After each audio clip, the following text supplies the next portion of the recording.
Okay, inday silin kami ni naka.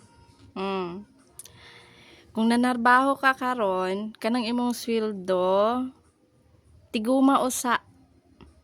Para kung maminyo na ka nga, ready na ka, kaya na nimo ang responsibilidad sa usa ka inahan, nga kung may bata na ka, mga naka, dili na ka kinahanglan manghulam og kwarta, kung diin-diin, kung magmasakit ang bata nimo or magmasakit mo, di na ka kinahanglan nga manghulam og kwarta.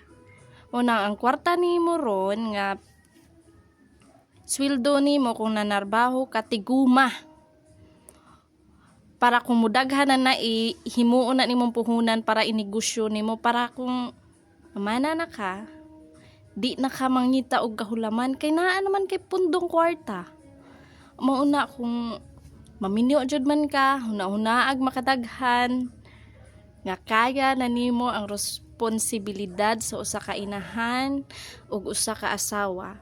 Kinahanglan usa natong magnegosyo kay mao jud na ang ako ang gimahayan sa ako ang bilog nga kinabuhi, nga naminyo ko nga wala ko'y income nga ako gasalig ra ko sa income sa akong bana, no. So kinahanglan jud nimo pod nga may income ka nga imuha, dili lang ingon ang bana nimo. Kung maminyo na gyud man ka, kung kaminyo na jud ka, o proponggi usa pagpatindog usag negosyo nga imuha kay basig dira pa ko makahulam nimo kwarta.